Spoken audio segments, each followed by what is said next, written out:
What's up, everybody? Welcome just outside the Woody Hayes Athletic Center. Tim, we got kicked out of the Woody Hayes again.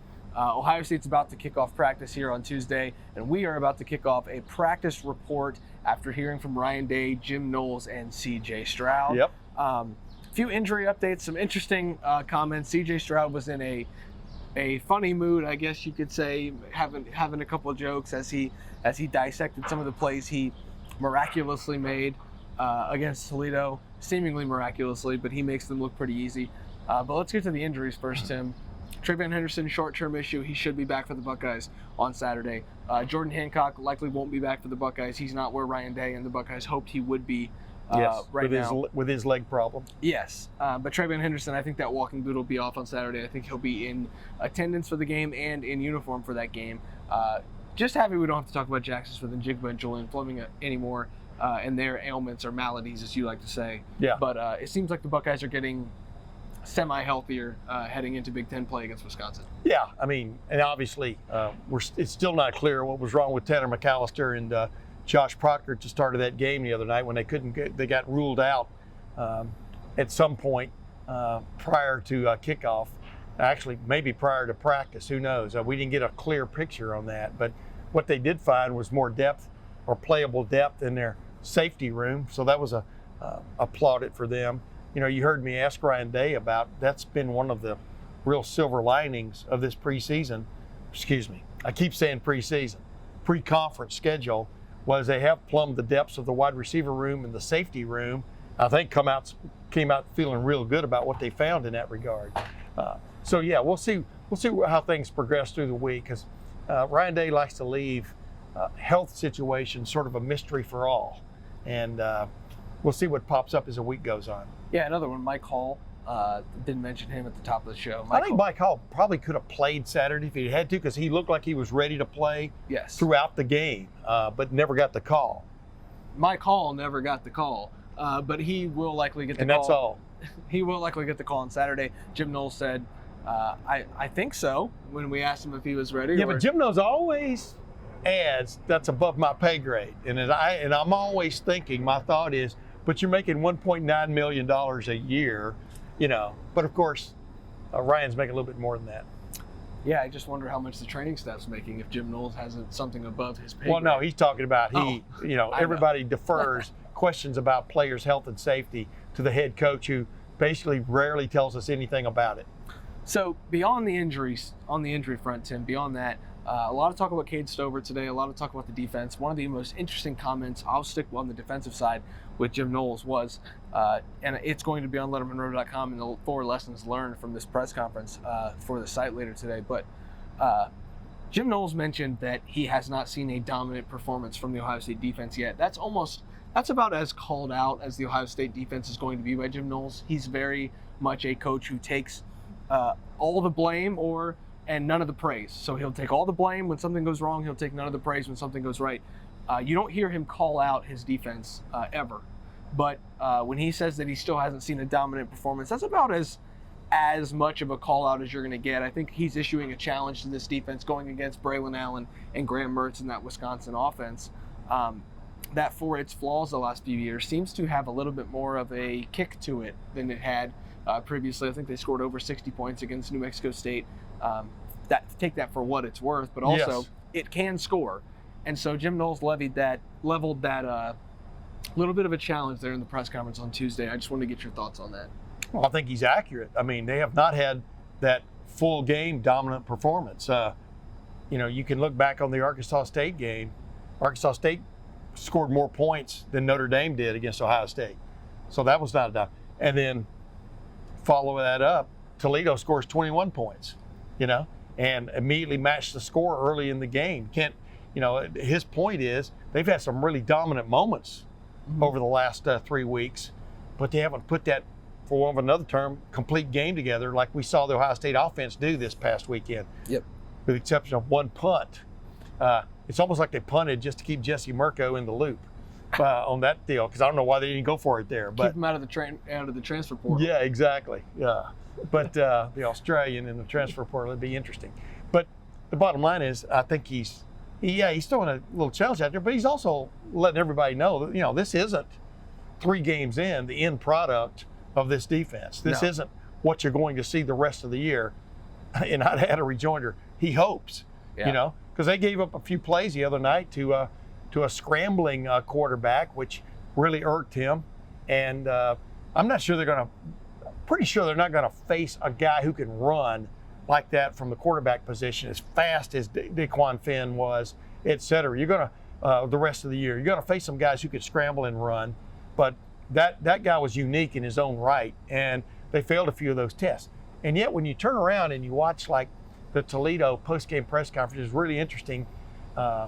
Jim Knowles is making his impact here. Yes. Because they often referred to the Jim Knowles and the Jim Knowles defense instead of the Ohio State defense. Yeah. You understand what I'm saying? People know what they're facing now. This is a novel kind of look. This defense, these guys look more and more comfortable every week when they're running it, I do believe. But you're still going to give up a play or two. You're maybe a player or 5 in a game, and like he opened up a little bit today about you're going to give up some explosive plays occasionally. That's going to happen specifically. Oh, okay, of course. But any defense is going to do that with the way offenses now are trained, et cetera. And if they've got any modicum, and that's probably not even the correct word, but of competence, they're going to make some plays occasionally. You just don't want to make 2 in a row. And as we talked about the other day, you don't want to give up a jump ball, which is what they did give up at one point in that game. It's okay to give up that 50-50 ball, but then the guy catches it and scores with it. Yeah. That's the sin. That's what you can fix. And so they'll be hard at that, I'm sure, this week. Yeah, and I asked Ryan Day, point blank, how have you evaluated your cornerbacks yet? I don't think that's exactly how I said it, but how, your cornerback play, it's been a little bit of a concern. Do you see that getting better? Kind of an interesting answer to say, we've got some things to work on, instead of saying, it hasn't been as where we hoped it'd be, they're still confident in Cameron Brown, in Denzel Burke, in J.K. Johnson. Whenever Jordan Hancock comes back, they've seen things from all 4 of those guys. Even Jair Brown, I thought, played really well in his fourth quarter that he played on the field. Yeah. Guy who's making progress. You're seeing a cornerback room that's almost in flux, Tim, as the rest of the defense has caught up with this Jim Knowles scheme and this new Ohio State scheme, not the Jim Knowles scheme. But the cornerbacks are still trying, I think, to adjust to being on that island, to having no help over the top sometimes. That first play of the game, you saw Cameron Brown trail. Was that his fault? Was that somebody else's? Still to be determined, I guess, unless you're in that meeting room with the Buckeyes, which none of us are. But this cornerback room, I think, is just a couple games behind the rest of the defense as far as adjusting to the new way of doing things around here in the Woody Hayes and inside Ohio Stadium. Yeah, you and I are buddies. We talk about stuff about football all the time. Mm-hmm. We ought to tape all of those, and then people would really, they would really not watch, right? No. Yeah. But it is amazing as we talk about different things. I'm always bringing this up, and I even brought it up in a question to Jim Knowles today. Those guys out on the island, as they call it, the cornerback room, they better get used to life on the island, like Gilligan's Island. That lasted how many years? 6, 7 years? Yeah. In syndication, it goes on forever. But the point is, that's where you got to attack this defense. And it's going to get more of that. Maybe not this week, because this team likes to, excuse me, still got lingering cold aspects. Maybe tomorrow I'm over it. But this team, we'll see. This is a battle of heavyweights on Saturday night in Ohio Stadium. Wisconsin's going to play you pretty much straight up for the most part, but they're going to try those corners because that's where the fewer people are. Yeah. And that's where you've got to attack the edges of this defense, and so you've got to get used to it. And your corners aren't going to make every play out there. When you turn around and a guy is just bit basically for a split second on something, and then he's trailing or something. Well, you can get upset about it and everything. He knows what he did wrong. The play is over. You can't go fix that particular thing. You can coach him up a little bit more on the fundamentals of dealing with that kind of situation. Just like with Denzel Burke. I don't think Denzel Burke is playing as poorly as a lot of people are throwing it out there that he is. But it's glaring when there's a play to his side and he doesn't make it. That's what those other teams are living on right now. So it stands out. Yeah. He can make 7 plays out of 8, or he can make 8 plays out of 10, but those 2 you don't make on the corner jump out at anybody. I think so I think they're couching all of that, and they also understand is, okay, you give up a big play, you don't give up 2 in a row. I mean, that's the big thing. You don't give up 2 explosives in a row. You don't let a guy score after he catches a jump ball. That's what they're really harping on. Yeah, and I think Denzel Burke, especially, I look back at that Arkansas State game. I think he had 2 pass breakups. One of them was a really nice play on a slant route that he just did not allow, a catch that could have been a first down. And nobody remembers that because of the 2, pass interference calls. Yeah. He has a couple nice plays, a couple tackles out on the edge against Toledo, but nobody remembers it because of the jump ball that ended up being a touchdown. The mistakes are one thing. The mistakes that are on big plays are the other thing. If you give up a big play, minimize that mistake. Like you said, tackle the guy. But it seems like when those mistakes are made, they haven't been minimized. And I think that's where the cornerback's issue is maybe at a disconnect with the rest of the defense, who's been really good at not giving up big plays, especially in that run game. As we shift over to the offense, Tim, we already talked about Travion Henderson. He's going to be back Saturday. Hang on one second. Now I can talk for more than 2 minutes. Go ahead.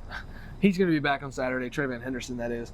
But a lot of the focus today was on Cade Stover and G. Scott, the 2 tight ends. G. Scott is making a upward progression.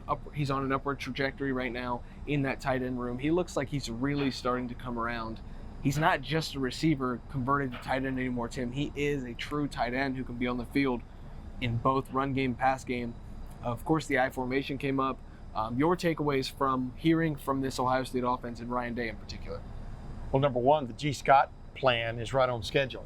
We talked about this before, maybe last week, maybe yesterday, but my point is they wanted him to be established as a true tight end in this offense. Can't necessarily do that against Notre Dame, because Notre Dame, you talk about 2 heavyweights going after each other. This matchup this week reminds me of that from the standpoint of just physicality, the physical status of these teams or look of these teams are pretty close to each other, for want of another term, like competition. But you wanted to use that Arkansas State and Toledo game to bring along some guys, including G. Scott, as a true tight end. Oh, and also he can do this. Yeah. And he can be a wide receiver for you. They tried to give him the ball a couple of times last week against Toledo. Didn't work out like they would want it to. They would like to have seen him catch a pass in those situations. The bottom line is, he's one of those guys by middle of the year you can be going, okay, I get it. Mm-hmm. This is exactly what they had in mind for this guy. But you can't put a guy on the field who is listed as a tight end but hasn't truly played as a tight end. You follow my drift there. And that's been a project, I know, by Kevin Wilson and this offensive staff to get him established that way. I think it's been basically a successful endeavor. And I'm telling you, Tim, it's going to be really interesting. Ohio State made Arkansas State pay when Arkansas State viewed G. Scott as a wide receiver and put another safety on the field. And Ohio State was able to handle them in the run game. It's going to be very interesting if Ohio State decides just one time, C.J. Stroud's under center, and he backs off the ball and puts G. Scott out wide after you put a linebacker in there to make G. Scott cover as a tight end. And then you've got a linebacker on G. Scott at wide receiver. I'm not in the meeting rooms, Tim, but I can imagine that's part of the discussions here of how you can exploit what these teams try to do to defend this offense, because there are so many layers to what they can do to you that now you can start to, I don't think Ryan Day wants to have fun with defenses, but you can start to kind of manipulate what a defense does and make them pay for what they do. Yeah, a lot of times something I'm going to be working on is obvious to everybody, like the sun coming up, Yeah. But when I asked Ryan Day that question today about, they didn't just put the I formation in to run an I back dive and a fullback dive, which is mainly what you see out of a lot of those from the past. They put an I formation in, but if you just studied the video from last week's game, the stuff they did out of the I formation in the red zone, it's crazy. I mean, they put a package in. Mm-hmm. That's what this coaching staff does, I think, better as well, if not better than anybody is. They don't put a gimmick play in.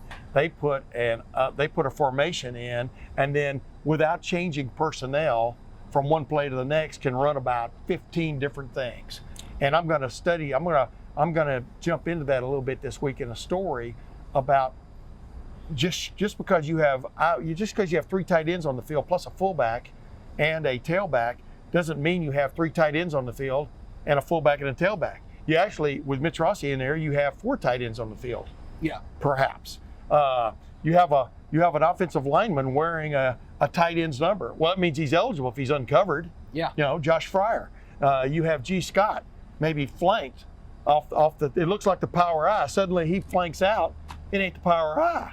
You understand what I'm saying? I mean, and you've got Cade Stover, who's proven himself as a pass catcher. It's unfortunate for Cade, that ball was just a little bit out of his reach. Yeah. But that came out of that situation. That's what I like about this Ryan Day staff is they take this branch and then they have limbs coming off of it and then twigs coming off of that. And that stands out to me. But that's why I'm very curious about where this offense is going, because I think in the first couple of weeks, that I formation has established them as being quite serious about being more physical and powerful inside the 5-yard line with a power running game. But then look out, because it's a hand grenade. Yeah. It can go all kinds of different directions at the drop of a hat, at the whim almost of the quarterback. And I think that's interesting, Tim, why, I can't remember the last time Ohio State ran a true trick play. And I think that's because they know they can do all of these different things out of all these different formations. Yeah. That, it's not just the talent advantage. That's literally going to be one of my lines. It's not just the talent advantage. They don't need trick plays because they've got all those branches to do that off of. Well, a trick play, trick play is basically to catch somebody out, right? Yeah.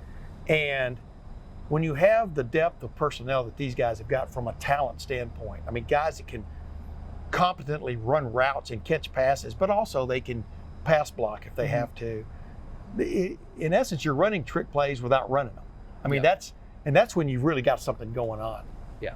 And it seems like Tim and I have something going on here too. We recorded a video yesterday. We've got one today. We'll have another one tomorrow here. Well, you and I see things kind of like eye to eye.